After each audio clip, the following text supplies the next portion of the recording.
Okay, we're rolling. Hey, welcome back to the How to Podcast series. It's Dave with you. Hope you're doing well.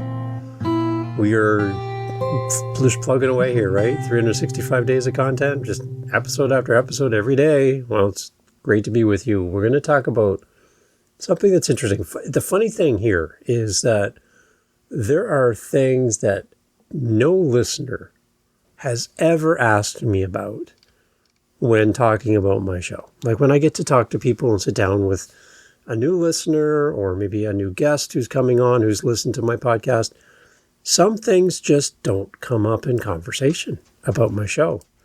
Things that most podcasters obsess over. Like it's all they think about. It's what they dream about. It's in their nightmares. It's in their daydreams. They're just like, oh my gosh, I'm so obsessed with this thing. And when we talk to a listener, they're like, nah, not really interested in that. And why is it that we're so focused on these things when our audience, as a non-podcaster listener, doesn't really care about? And maybe we're spending too much time on things that don't matter as much to our audience as they do to us. And maybe we can lighten the load and stop worrying so much. So, as the title says, funny thing is, listeners have never asked me about these things when talking about my podcast here on the How to Podcast series. Here we go. So one thing that's my disadvantage is this is a podcast about podcasting, so I'm talking to podcasters, and I do get some questions on this show that are unique to podcasting. So this show aside, because not everyone listening to this has a podcast about podcasting, I'm thinking of this in the context of my author show, Living the Next Chapter, or my dad show, Dad Space, or on and on. When I talk to those listeners, this is some of the things that they don't ask me about at all. They don't care about these things. All my audience is looking for is good content, reliable schedule, and the ability to hear what I'm saying on the microphone. That's it. That's it. If they can't understand my words because I'm using a terrible microphone or I'm bad at editing, then there's a problem. If the content is crap because I don't give a crap and I just put stuff out because I have to, I record because it's Monday, not because I have something to say, right? That's where we run into problems. And the audience doesn't care about these things. And I'm going to run through them quick here. And maybe it's just time that we as podcasters focus on something that's more important, like building our audience or creating better content or something other than what these topics are that I'm going to list for you that, again, your audience doesn't give a crap about. Here we go. Listeners fixate on value. Listeners are interested in entertainment. Listeners are interested in relevance, interested in companionship. They want to connect with you. That's what listeners are interested in.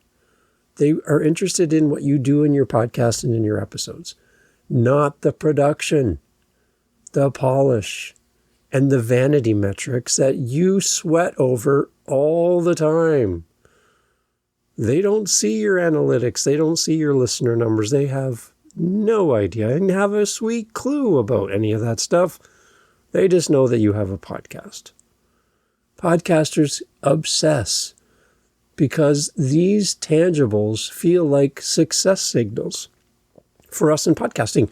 It's like we're insecure as a creator in this space, chasing validation from our peers and from algorithms over actual listener joy. Like real listener joy. So here's something that my audience never asks me about over at Dad Space or Living the Next Chapter. Dave, tell me about your mic and your gear perfection. Nobody has ever reached out to me at Dad Space as a listener and said, Dave, your $1,200 shotgun mic upgrade, is that working for you? No. Hey, I don't have $1,200 for a shotgun mic, so I'll never buy that. But my audience has never asked me about the quality of my mic and where I got it and how much was it. And none of that. It never comes up. Why? Because they don't care. Listeners barely notice through earbuds or on a commute when you switch mics or you do something different. They don't care. You do, because maybe you're a tech nerd. I'm not a tech nerd. I bought one mic and I use it every day. I'm good. $50. Done. Let's move on. Your audience doesn't care about your tech. As long as they can hear what you say, and as long as you're not blowing their headphones off their head, or you're so quiet that they got to crank their volume, as long as you're listenable, let's move on. Okay? Let's just move on. This microphone gear tech thing where everyone is just flashing their mics. And when I listen to shows and they spend 5 minutes talking about their mic setup, I just like skip. I'm not interested. And I'm a podcaster. Then your audience, for a non-podcast about podcasting audience, they don't care at all about any of your microphone talk. They're like, can you just move on now? Can you just move forward? Because you're nerding out and I don't know what you're talking about. They care if your voice is clear. They care if your voice is warm.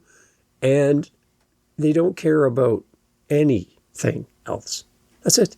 Podcasters fixate here because gear reviews flood the forums, flood podcasts about podcasting, turning hobbies into status symbols. Meanwhile, free Audacity on a laptop hooks superfans just fine. So enough of the mic and gear perfection syndrome. Really, unless you're a tech podcast reviewing microphones, then give it a rest. Give it a rest. Mic and gear, content first. What about download numbers and rankings?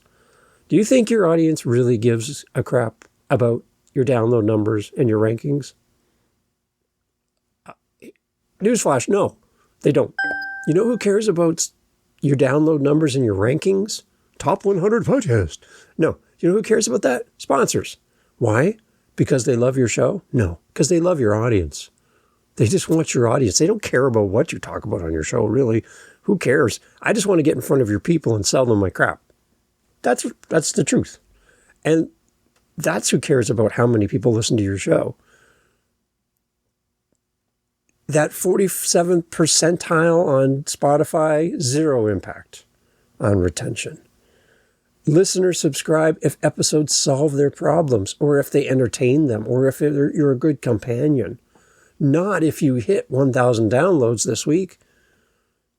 Obsession stems from that fear of missing out on being a top podcaster.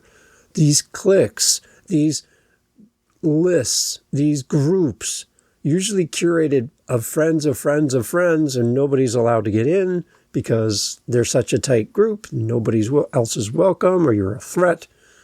I'm not a part of these groups, and I'm fine with that. Podcast hosting sites feature your downloads at the top of the screen, first thing you click on. They're trying to gamify the whole idea of creating content. And they want you to stick around because they want you to be just like a lottery, just like going to the casino. They want you to stick around. They just want you to be addicted to the numbers.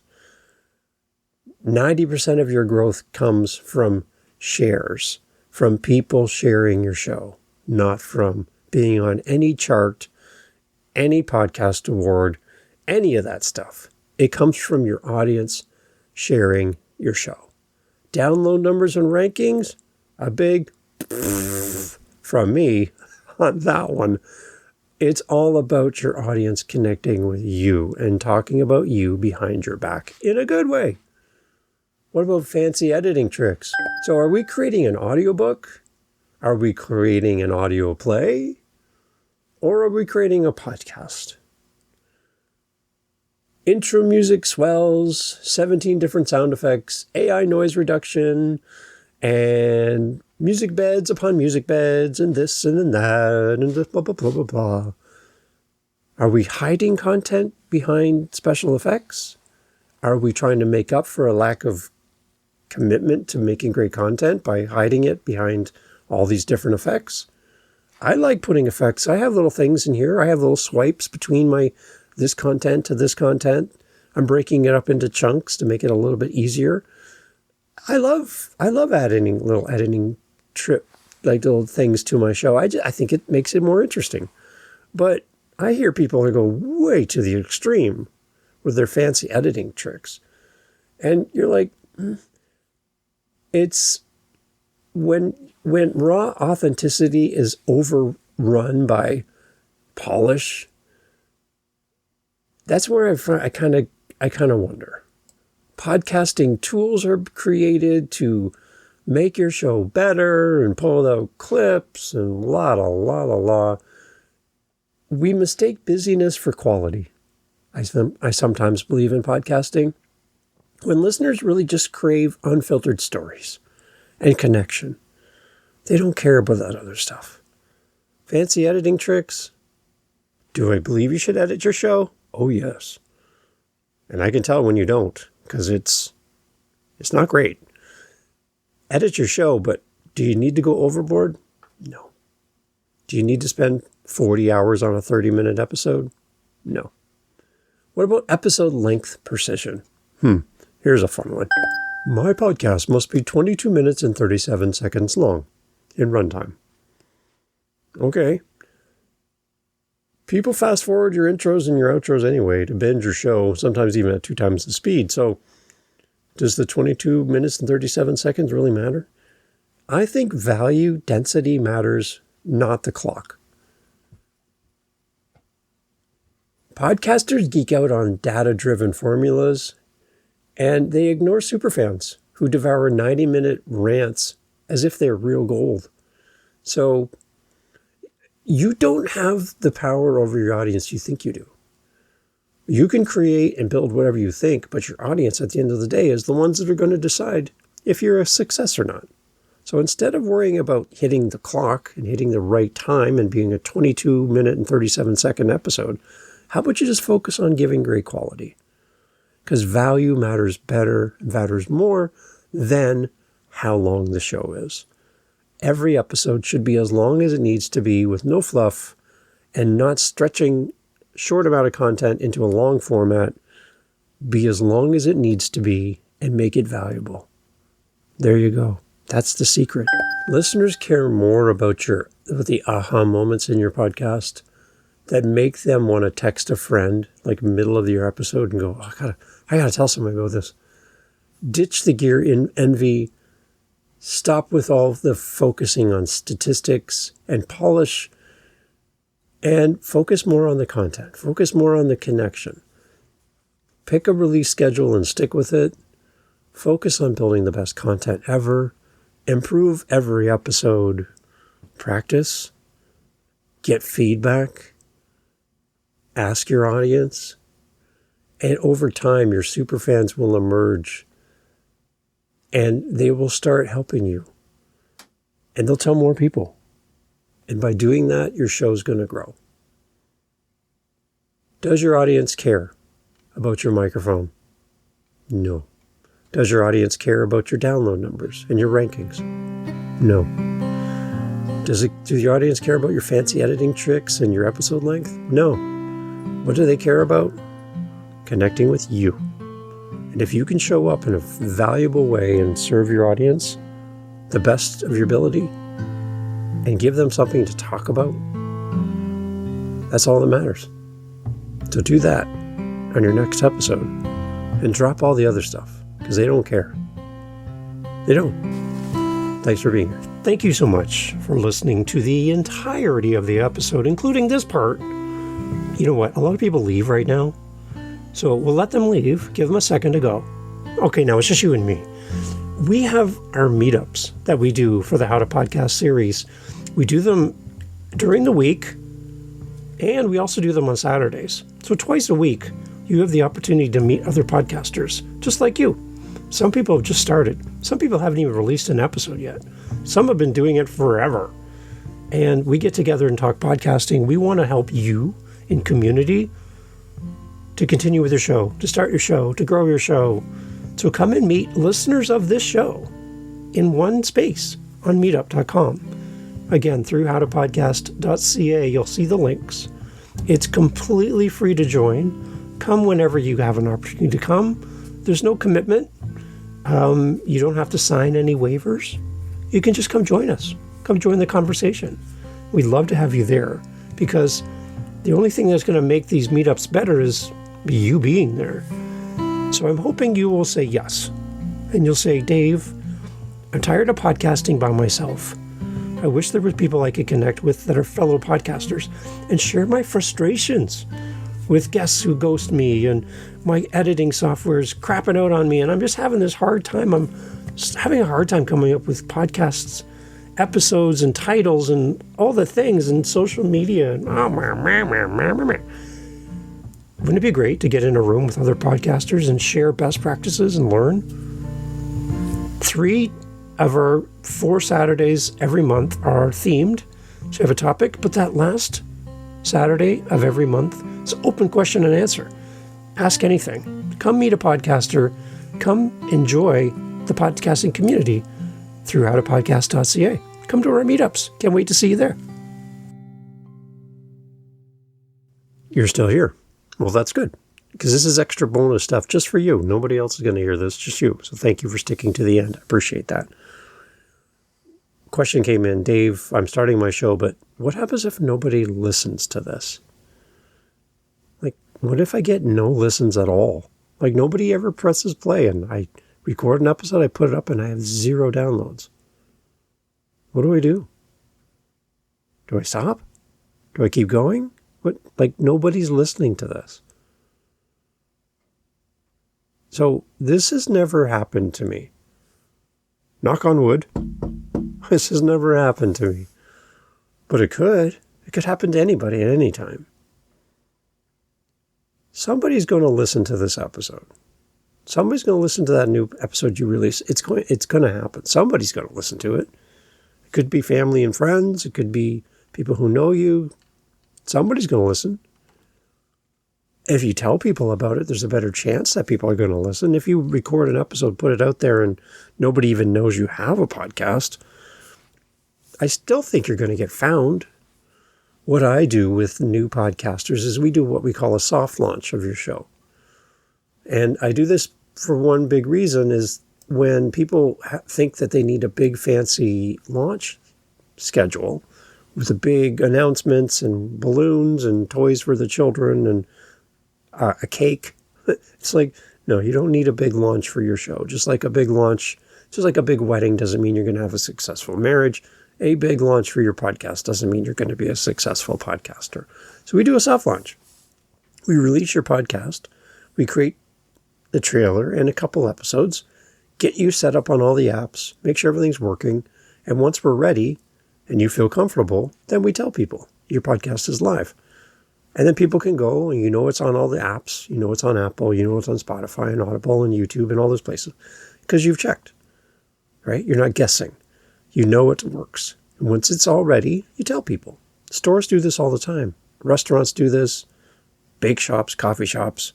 They have a soft opening. They open in advance of the actual opening date. They test everything. They make sure everything's working. They get people who are curious to come by and take a look at the new place. It's called a soft launch, a soft opening. So it happens all the time. So why not in podcasting? And during the soft launch, we're not telling anybody about the show directly. Maybe friends and family. Okay. But we're not telling the world. We're not going on LinkedIn. We're not going on social. We're not telling anybody, because we want to make sure it works first. And what's funny is we set up a podcast for a soft launch. Tell no one. And my podcasters I'm working with, they reach out to me. They're like, Dave, like, we're going to launch the show in 2 weeks, but somebody listened to my show in Israel. And I'm like, yeah. They're like, but we didn't tell anybody. Uh-huh. Well, how did they find me? And I say, well, remember how we worked on getting a really good name for your show that's engaging and highly searched, using keywords that people use and put into Google to find content like yours? Yeah. Well, it works. You followed the plan, and people are finding your show, and you didn't even tell them. So if you name your show properly, give it a good searchable term for your podcast, and then have good episode titles that talk more in depth about the topic of your show. Leveraging search engine optimization, leveraging all the things we do behind the scenes without telling a soul. People will find you because they're searching for that topic. And I tell my podcasters when they're like, I don't understand why people are listening to my show. I haven't even launched it yet. Like, I haven't officially told anybody. Who are these people listening to my show? I just go back to them and go, that's the power of a good name for a podcast. That's the power of good content. Enjoy this. People are finding you and you didn't even tell them. That's a good sign. So when you do launch your show, you're in the right spot. It's proof of concept that your show matters and people are looking for it. People are pressing play and they don't know who you are. And they're not your relatives. So it's a good thing. So the idea that you might release an episode or start your podcast and nobody listens is pretty rare. My suggestion to you is make sure you're creating something that people want. Not something necessarily that you want to create about something that you're interested in, where maybe nobody else in the world cares. Then look for a topic that people are interested in. And do that, because you already know they're curious. Build on their curiosity and be the answer to their questions, and you'll have a show. And people will find you, even if you don't tell them about it during your soft launch. If you need help launching your show, if you need help with your podcast title, which you can change at any time, by the way, you need help with your episode titles, your show descriptions, all of the things that go behind the scenes of your podcast. Reach out to me, happy to help, at podcast.ca. Will somebody listen to your show? Well, I will. Just tell me about your show. I'll help. I'll listen. And you'll never not have a single listener to an episode of your show. I promise I'll listen. If you tell me how to podcast.ca. Take care.